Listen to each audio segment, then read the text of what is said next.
The Rusty Oak Tavern was alive with noise that night. Laughter spilling over country music, boots tapping against the wooden floor, and the smell of beer thick in the air. The neon lights flickered lazily, across the faces of men who had known the same town their whole lives and thought they owned every corner of it. At a small booth, tucked in the far end, sat Darius and Danielle Carter, twins so alike they could have shared one reflection. Both 29, both calm in posture, both quiet in presence, but their silence carried something others couldn't name. Darius leaned back, his voice deep and steady. "You know, Danny, I almost forgot what weekends feel like." Danielle smiled faintly. "That's because weekends don't exist in our line of work. Just different types of cases." They both chuckled softly, the sound almost swallowed by the room's noise. Darius wore a plain denim shirt, sleeves rolled, his watch peeking out. Simple but deliberate. Danielle's curls brushed her shoulders. Her eyes were sharp, scanning habitually. Even here, off-duty, the agent in her never slept. To everyone else in the bar, they were just another pair of black strangers passing through. But beneath their casual clothes sat the weight of 2 FBI credentials tucked quietly away. The kind that could make a whole police station stand at attention. If only the world could see past skin first. At the counter, 2 off-duty officers nursed their beers, Officer Grayson and Officer Miller. Their laughter was louder than it needed to be, the kind meant to announce ownership of space. Grayson's shirt hung open at the collar, revealing a gold badge chain resting against his chest. He leaned close to Miller and muttered, "They don't belong here. Bet they're from the city." Miller smirked. "Probably think they're too good for this place." Grayson's eyes flicked toward the twins. Not for long. The bartender, catching Grayson's look, hesitated when Danielle raised a hand for service. He looked between her and the cops, uncertainty twisting his expression. Danielle's voice cut through the music, clear and calm. 2 lemonades. Not trouble. The words landed heavier than they should have. Conversations dimmed for a moment. A few heads turned. Then the laughter resumed, brittle, uncomfortable. Darius smiled faintly at his sister. "You just can't help yourself, can you?" She shrugged. "Guess not." But the tension was already crawling across the room like smoke. Minutes passed before Grayson stood, his steps slow and swaggering. The heavy scent of beer followed him. He stopped at their booth, leaning an elbow on the edge. "You folks lost? This ain't one of your city clubs." Danielle looked up, her tone even. "We're just here for a drink, same as you." Grayson chuckled, a humorless sound. "With fake IDs, maybe? Or are you casing the place? You people love that, don't you?" Darius's eyes narrowed slightly. "We're here to relax, officer." "Oh, so you know who I am." Grayson straightened, a smirk playing at his lips. "That's good. Makes things easier." He reached for Darius's arm, gripping it roughly. "Stand up." Darius's muscles tensed, but his voice stayed controlled. "There a reason for this?" "Reason?" Grayson twisted his arm, forcing him against the wall. "You looked at me funny." "That's reason enough." Gasps broke through the crowd. Some laughed nervously. Others stared, unsure whether to intervene. Danielle stood, her calm cracking. "Let go of him." Grayson barked. "Back off, lady, or you're next." Miller stood behind him now, hand resting casually on his holstered weapon. "You two better start explaining yourselves before this gets ugly." Phones appeared, screens lighting up, capturing the moment. The bartender murmured, "Just do what they say, please." Darius's face tightened. "We haven't done anything wrong," Grayson sneered. "That's what they all say." He shoved harder, pressing Darius into the wall until Danielle's voice sliced through the noise like steel. "You'll regret this." Grayson's head snapped toward her. "What was that?" But Danielle didn't repeat herself. Her hands were steady, eyes burning with a cold fire. "Outside," Grayson ordered. Now, the crowd parted, silent now. The twins were forced through the door, out into the night. Flashlights flared in their faces, harsh and blinding. "Hands where I can see 'em." Miller barked. Darius lifted his hands slowly, his voice quiet. "You really want to do this, officer?" Grayson's smirk widened. "Oh, I'm enjoying this." To the world, it looked like just another routine stop. Another black man and woman detained outside a bar. To Darius and Danielle, it was a scene they'd both trained for, studied, and still dreaded to live. As the officers ran their IDs, Darius turned to his sister. Her shoulders were trembling, but her face stayed stoic. "I hate this," she muttered under her breath. "I hate that we still have to take it. Every damn time." Darius nodded, eyes fixed on the ground. "We're trained for restraint, not revenge." The memory of their father's voice came back, calm, patient, scarred from years in uniform. "The badge won't protect you when the color of your skin walks in first. Remember that." Danielle exhaled shakily. "I used to think being agents meant we were safe, that we'd earned respect." Darius's lips tightened. "Respect's not earned here, Danny, it's claimed." Grayson returned, holding their IDs between his fingers like dirty cards. "You folks sure about these being yours?" Danielle's jaw locked. "I'm sure." He tossed the cards on the ground. "Pick 'em up." Darius froze, eyes rising to meet his. Grayson smiled wider, knowing exactly what he was doing. Pick them up. Darius didn't move. The seconds stretched, thick with tension. Miller's hand twitched near his gun, and then a voice cut through the dark. "Hey!" A young woman stood near the alley, the waitress who had served them earlier. Sarah, her apron still tied, her face pale but determined. "They didn't do anything." "The cops are drunk." Grayson spun toward her. "Go inside, miss." She shook her head. "No, I saw it." They were polite all night. The crowd began murmuring again, the tone shifting. A few bystanders raised their phones higher. "Let them go!" someone shouted, but Grayson ignored it. He barked at Darius, "On your knees." That was the moment Danielle snapped. "Touch him again," she said quietly, "and I swear you'll lose more than your badge." Grayson's laughter was sharp, ugly. "Badge? You think you know anything about that?" She and Darius exchanged a look, silent understanding passing between them like a signal. Then, in one deliberate motion, Danielle reached into her jacket.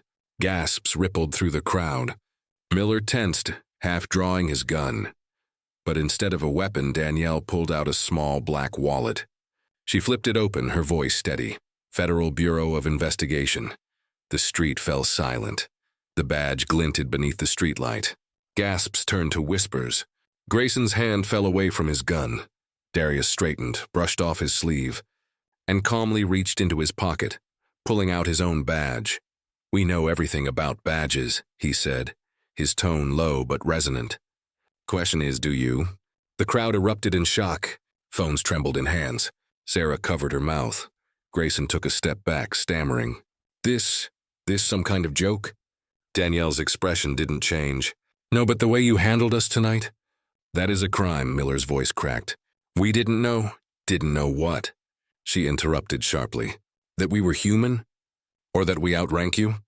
A ripple of applause broke through the onlookers, hesitant at first, then louder. Darius pulled a small recorder from his pocket, holding it up. "Everything you said, every threat you made, it's all here. So if you'd like to finish your sentences, you can do it under oath." Grayson's face was ghost white. "We were just doing our job." Danielle stepped closer, her voice calm but cutting. "No, you were doing what too many call the job, making fear your authority." Blue lights appeared down the street, backup units arriving. A police captain stepped out, assessing the scene quickly. He recognized the twins' credentials instantly, his expression hardening. "Officers Grayson and Miller," he said grimly. "Hand over your badges." Grayson sputtered. "Sir." "Now." The metallic clink of badges hitting the pavement was followed by silence. Darius looked around the crowd, at the faces of people who'd watched. "Recorded, and maybe learned something tonight? Remember what you saw," he said quietly. "Because silence is what keeps this alive," Danielle added, her voice softer but sharper still. "Justice isn't a title. It's a choice.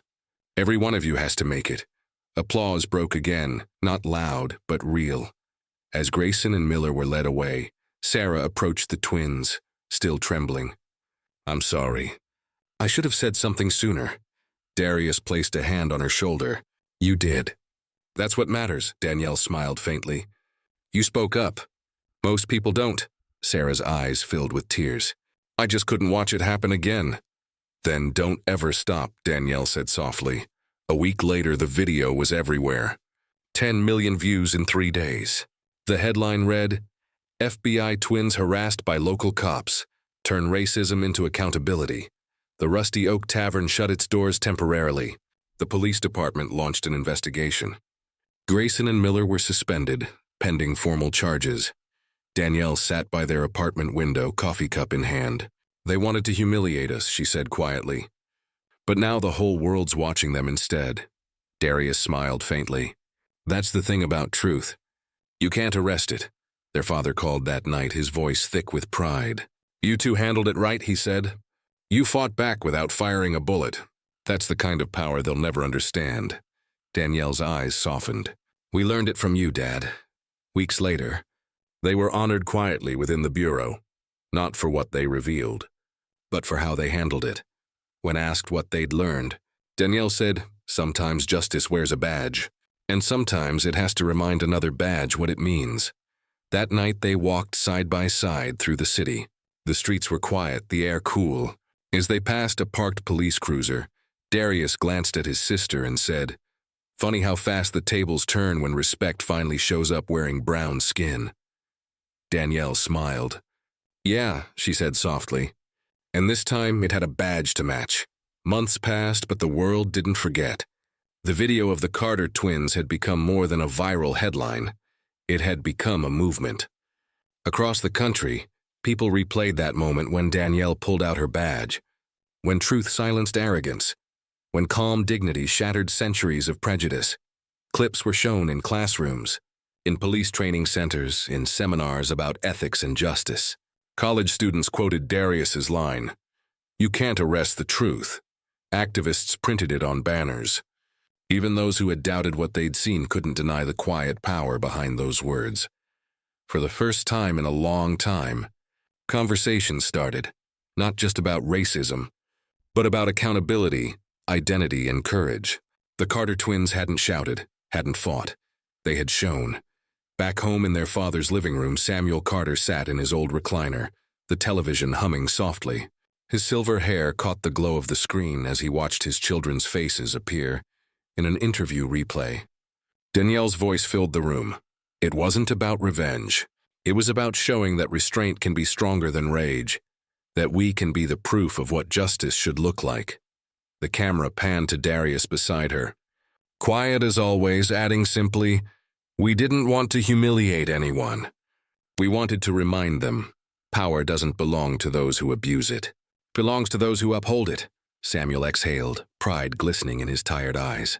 For years he had worn a badge with honor, but had seen too many good men beaten down by a system built on prejudice. Watching his children now, he realized they had carried his legacy farther than he ever could. His late wife's photograph rested on the mantel, her smile forever frozen in time. Samuel spoke softly toward it. "You'd be proud of them, Elise. They didn't just survive this world. They changed it." Outside, the sound of neighborhood kids playing echoed faintly, laughter pure and unburdened. Among them were two little boys pretending to be Agent Darius and Agent Danielle, wooden sticks in hand, chasing imaginary villains down the street. The world wasn't perfect, far from it. Racism still hid in corners, waiting for silence to return. But for now, silence had a rival. It had faces, voices, and names that refused to fade. On the horizon, the sun sank low, painting the sky in deep amber. Samuel leaned back, eyes closed, whispering the words that had guided him his whole life. "You fight hate not by becoming louder, but by standing taller." And somewhere across the city, as Danielle and Darius walked side by side into another quiet evening, that same golden light followed them, not as a spotlight, but as a promise, because justice, once awakened, doesn't sleep again. The following weeks brought an unexpected peace. Letters began arriving at the Carter twins' office, hundreds of them. Some were handwritten, shaky with emotion. Others came typed, formal, from people they'd never met. A few came from police officers, men and women who had seen the video and felt something they hadn't felt in years: shame and the will to be better. One letter stood out. It was from a retired sheriff in Alabama. His words were simple but heavy. "I was that kind of man once, the kind who saw skin before soul. Watching you two reminded me that the uniform means nothing without conscience. I'm sorry it took this long." Danielle folded the letter carefully and tucked it into her desk drawer. "It's strange," she said quietly. How people need to see pain before they start to see people. Darius leaned against the wall, arms crossed. At least they're seeing. That's more than most ever do. Their supervisor, Assistant Director Morales, stepped into the room one afternoon with a proud but cautious smile. You two started something bigger than you realize. The Bureau's adding new training protocols. Racial bias, de-escalation, respect. They're calling it the Carter model. Danielle blinked, stunned. The Carter model? Morales nodded. You taught this country that calm is not weakness, and that silence, when filled with dignity, can be louder than any gunfire. For the first time in months, Danielle's laughter filled the room, not from amusement but relief. Guess we finally got a promotion without asking for it. Darius smiled faintly. Not the kind we planned, but the kind that matters. Later that night, the twins drove out to the edge of the city, to the quiet field behind their childhood home. The stars stretched endlessly above them, a sky their mother used to call the one place everyone looks equal. Danielle kicked off her shoes, letting the grass cool her feet. You think it'll ever change for real? Darius was quiet for a long time before answering. Change doesn't start big. It starts when someone sees the truth and refuses to look away. That's enough, she nodded slowly. Then maybe that's what we did. In the distance, church bells chimed faintly, a sound that felt both holy and human. A car passed by on the nearby road, and from its radio came a familiar voice.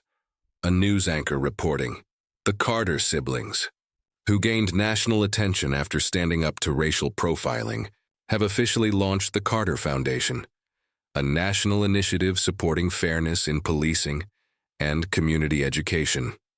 Danielle turned to her brother, her smile warm but firm. You set that up? He chuckled softly. You think I was going to let our 15 minutes go to waste? They both laughed, a sound of freedom earned, not given. The laughter faded into comfortable silence. The night wrapped around them, gentle, forgiving. For the first time in a long time, neither of them felt like they were on duty. They were just two kids again, children of a man who believed in decency, and a woman who taught them courage doesn't have to roar. Darius looked toward the horizon, where the faint glow of the city pulsed like a heartbeat. You know, he said softly, we used to dream about making the world better. I think maybe we did. Danielle smiled at the stars. No, we just reminded it how. And as the wind moved through the tall grass, carrying the distant echo of their mother's favorite hymn, We Shall Overcome, the twins sat in stillness, their heads lifted toward the same sky, not as agents, not as victims, but as proof that even in a world built on division, dignity still wins, and this time it didn't need a badge to prove it. Days turned into weeks, and the ripple of what happened at the Rusty Oak Tavern refused to fade. News anchors called it the moment that changed the conversation. Civil rights leaders called it a mirror held up to the system. But for Darius and Danielle, it wasn't a moment, it was a lifetime coming full circle. They returned to work quietly, slipping back into the rhythm of their assignments. Yet everywhere they went, someone seemed to recognize them. A security guard offering a nod of respect. A young officer whispering, "Thank you for what you did." A mother clutching her son's hand and saying softly, "You made me believe again." It was uncomfortable at first. They hadn't sought fame. They had only wanted fairness. But fame, when born from truth, has a way of forcing light into dark corners. One afternoon, the twins were invited to speak at a law enforcement academy. Rows of fresh-faced cadets filled the hall, men and women who hadn't yet seen the world's ugliness up close. The moderator introduced them with reverence. The Carter twins, two agents whose courage redefined professionalism under pressure. Danielle took the podium first. She scanned the room, her gaze steady. "You'll be told your badge makes you powerful," she began. "But what gives it power is what you choose not to do with it."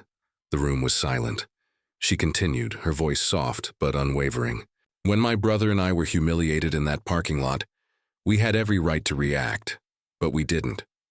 Because when you let anger lead, truth gets lost in the noise. The hardest part of wearing a badge isn't what you do when you're right. It's what you do when someone else is wrong." Applause spread slowly, genuine and heavy with thought. Darius stepped up next, his tone calm but carrying weight. "There will come a night," he said, "when the uniform feels like armor, and another night when it feels like a target. Remember, neither is who you are. The moment you forget that, you become what you swore to protect people from." Afterward, cadets lined up to shake their hands. One young black recruit, tears in her eyes, said, "I almost quit last month. But then I saw your story. You reminded me why I wanted this badge in the first place." Danielle squeezed her hand. "Then wear it with pride, but never let it blind you." Outside the academy, the air was crisp. They stood together watching the cadets file out, heads held a little higher than before. Darius smiled faintly. "You think Dad would have been proud?" Danielle looked at him, eyes soft. "No doubt. But I think Mom would have been prouder," he chuckled. "Yeah, she always wanted us to use our words, not our fists." "Guess we finally listened," Danielle said with a half smile. That evening, they stopped by their father's house again. Samuel greeted them at the porch, leaning on his cane, his proud smile wide enough to erase years of pain. "I saw the broadcast," he said. "You two spoke like leaders. Your mother would have said, 'That's what grace under fire looks like.'" They sat together on the porch as twilight deepened into a velvet sky. Fireflies flickered lazily around the yard. For a while, no one spoke, and they didn't need to. Finally, Samuel broke the silence. "When I was your age, I thought fighting meant shouting louder. Took me decades to learn it's not volume that changes hearts. It's example." Darius nodded slowly. "Then I guess the world finally saw one." Samuel smiled. "No, they saw it too." A cool wind swept through, carrying the faint smell of magnolia blossoms. Somewhere in the distance, church bells tolled softly, the same bells that had rung through their childhood Sundays. Danielle leaned back, gazing up at the stars. "You ever think about how everything came full circle? How the thing meant to break us gave us our voice?" Her father's voice was low, almost a whisper. "That's the way truth works, baby girl. You can bury it, mock it, fear it, but one day, it stands up all by itself." And in that moment, the night felt peaceful, not because the world had changed entirely, but because they had changed what the world could no longer ignore. As the moonlight brushed their faces, Samuel closed his eyes and smiled. "It's your time now," he murmured. "Keep standing tall. The world needs more of that." The twins exchanged a look, quiet, steady, knowing, and as the cricket sang in the distance, Darius whispered, "Then we'll keep standing." Danielle added softly, "Together. Because sometimes the most powerful revolution doesn't begin with riots or guns, but with two people who choose restraint, truth and love in a world that gave them every reason not to." And from that night on, wherever they walked, whether in a briefing room, a courtroom, or a quiet southern street, people stood a little taller, spoke a little softer, and thought twice before judging the next black face that walked through their door. The Carters hadn't just changed a moment. They'd changed a mindset, and that was justice, the kind that never needed applause to last forever. A year passed. The night that had once humiliated them had now become part of the nation's memory, studied, analyzed, quoted, and most importantly, learned from. The Carter twins had not asked for fame, yet they carried it with grace, never letting their names become bigger than their message. Across the country, departments began adapting the Carter Initiative, a community-based reform program designed to train officers in empathy, de-escalation, and racial awareness. The program wasn't just about rules. It was about perspective. It was about seeing the person before the uniform, and the humanity before the skin. At a press conference in Washington, D.C., Danielle stood at the podium wearing a dark blue suit, her posture confident but calm. Darius stood beside her, his eyes steady, scanning the room filled with reporters, officers, and activists. Danielle began, her voice clear and resolute. "We didn't come here today to relive what happened. We came to remind everyone why it happened, because silence, bias, and fear still walk into rooms before understanding does. What we need isn't more authority. What we need is more awareness." A ripple of quiet agreement filled the hall. Cameras clicked. She continued, her words deliberate, heartfelt. "When that night happened, we could have ended it in seconds. But we didn't. because we knew that if we exposed our power too soon, they'd never see the truth of their actions. They'd only see our rank, not our reality. The truth is, the moment you have to prove your humanity, the system has already failed. Darius took over, his voice lower, steady like a slow drumbeat. This isn't about revenge. It's about repair. It's about making sure no kid, no family, no officer ever has to live through what we did, on either side of the badge. Because justice isn't justice if it only protects those who already have it. The audience rose to their feet. The applause wasn't thunderous, it was reverent. It was the sound of people feeling something again. Empathy, respect, maybe even hope. After the conference, a young man approached them quietly. His skin was pale, his hair blonde, his uniform crisp. A rookie officer no older than 23. He looked nervous. "Agents Carter," he said, voice trembling slightly. "My father." He was one of the men in that bar that night. He died a few months later, but before he did, he made me promise I'd do better than he did. Danielle looked at him with compassion. "Then keep that promise," she said softly. "That's how you make it right." The young man nodded, eyes glistening. "I will." As he walked away, Darius sighed quietly. "You think people really change?" Danielle smiled faintly. "Maybe not all at once, but one heart at a time." "Yeah, that's how it starts."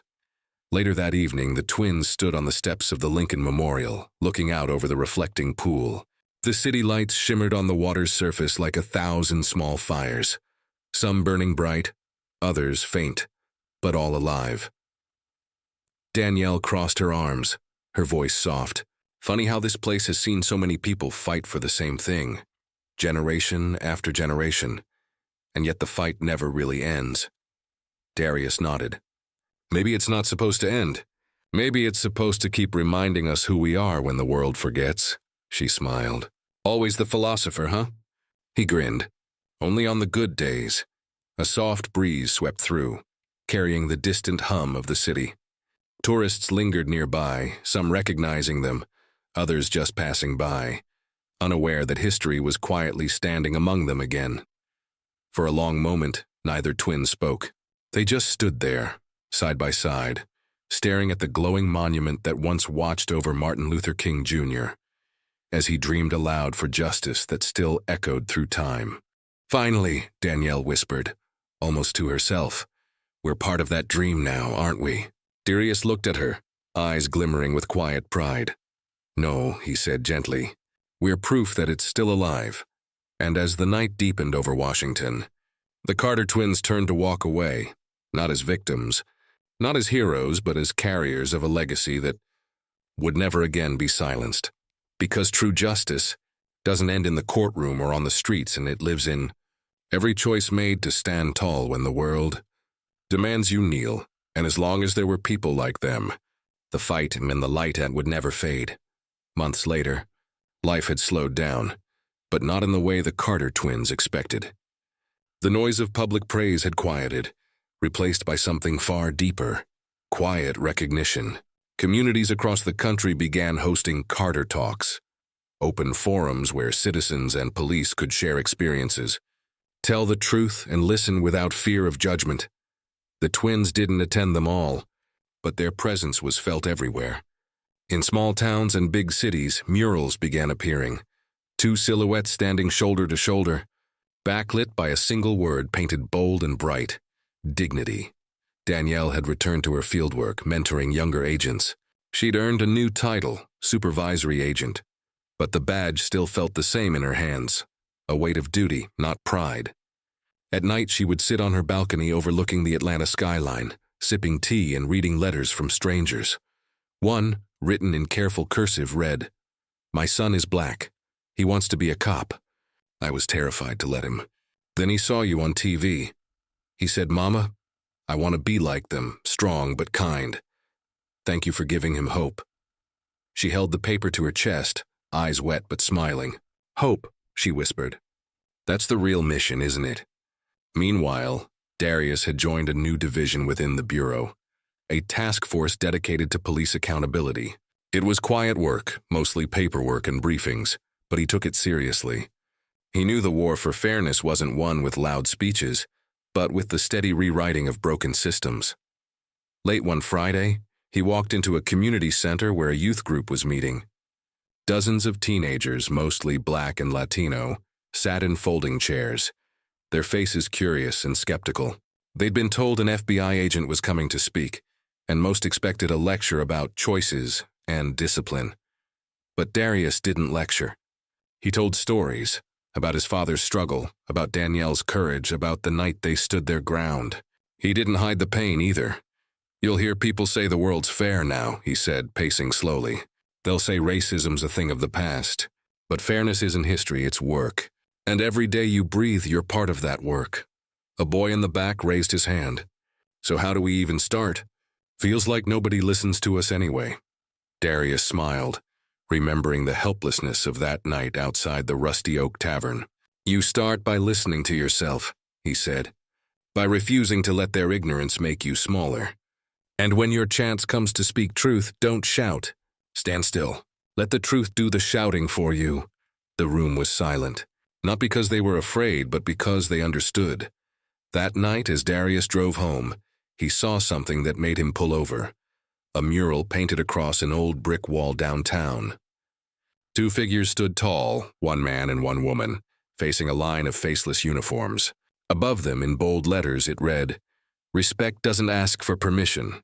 He sat there for a long time, just staring, realizing that what began as pain had turned into purpose. At home, Danielle was waiting with dinner on the table. "You're late," she teased. He grinned.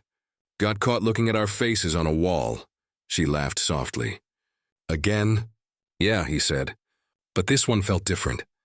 Like we're finally not just part of the story. They've made us part of the lesson." She nodded thoughtfully. "Good. Then maybe when we're gone, they'll still remember what we stood for." He raised an eyebrow. "And what's that?" Danielle smiled. "Grace under fire." Outside, thunder rumbled in the distance, but neither of them flinched. They'd weathered worse storms.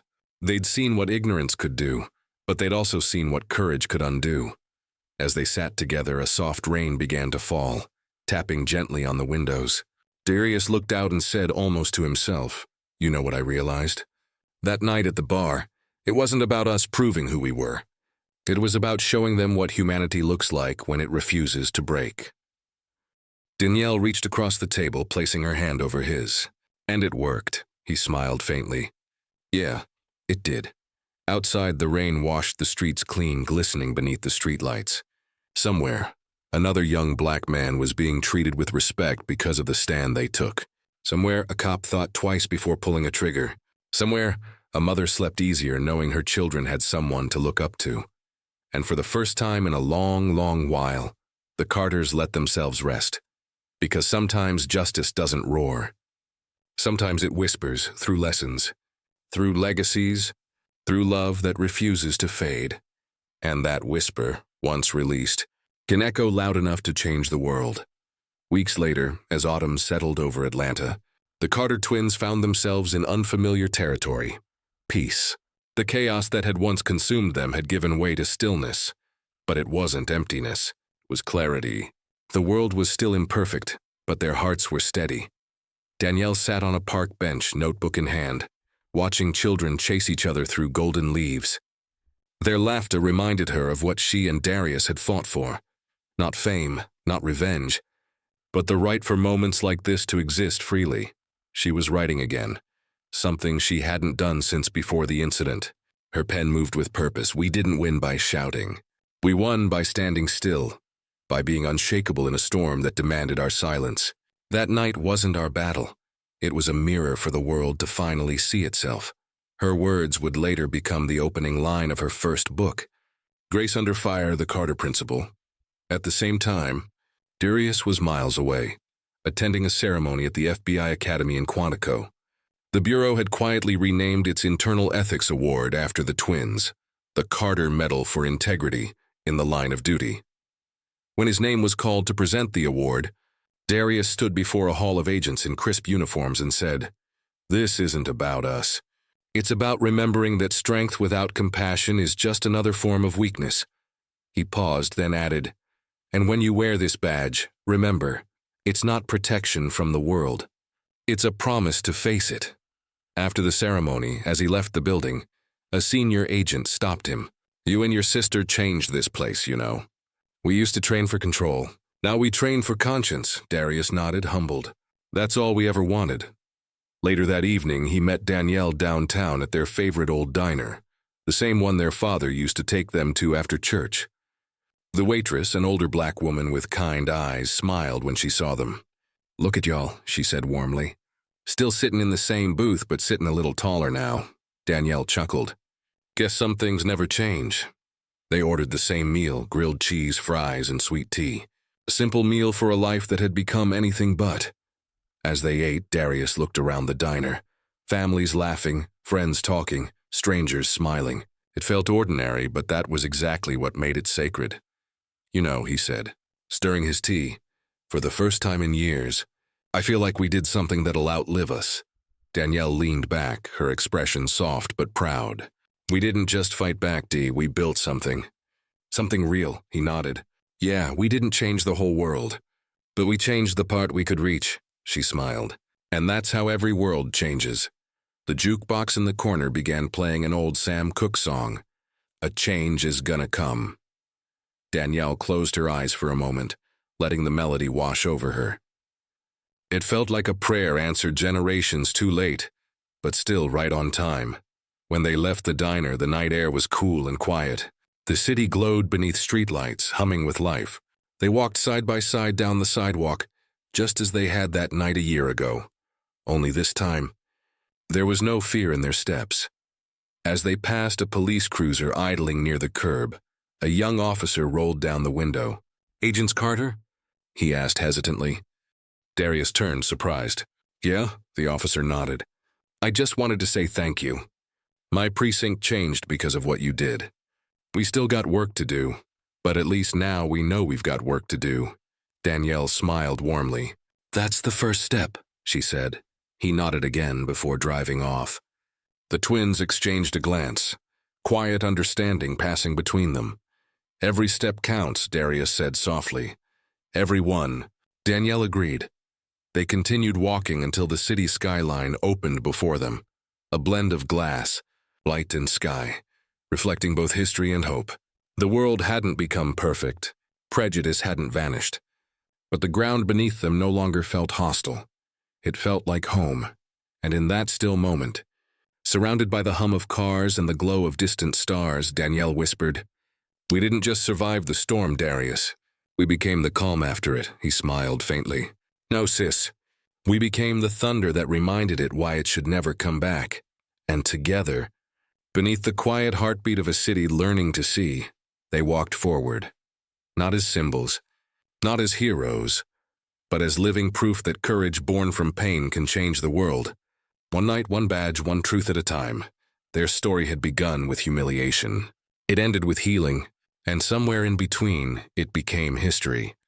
In the years that followed, the Carter twins' story became more than a viral moment. It became a movement. Their act of restraint and courage reshaped conversations about justice, reform, and dignity across the nation. Through community programs, speaking engagements, and policy initiatives, Darius and Danielle turned pain into purpose, mentoring young officers and inspiring countless citizens to see humanity before prejudice. Their names became synonymous with integrity, not because they wore badges, but because they carried grace where others carried anger. The incident that began with humiliation ended with transformation, proving that real power lies not in retaliation, but in restraint, in truth, and in the refusal to let hate define one's worth. The world didn't change overnight, but one heart, one mind, and one act of courage at a time, it began to heal. And in that healing, the Carters' legacy lived on. Two twins who stood tall in the face of injustice and showed the world that silence, when held with strength, can echo louder than any shout.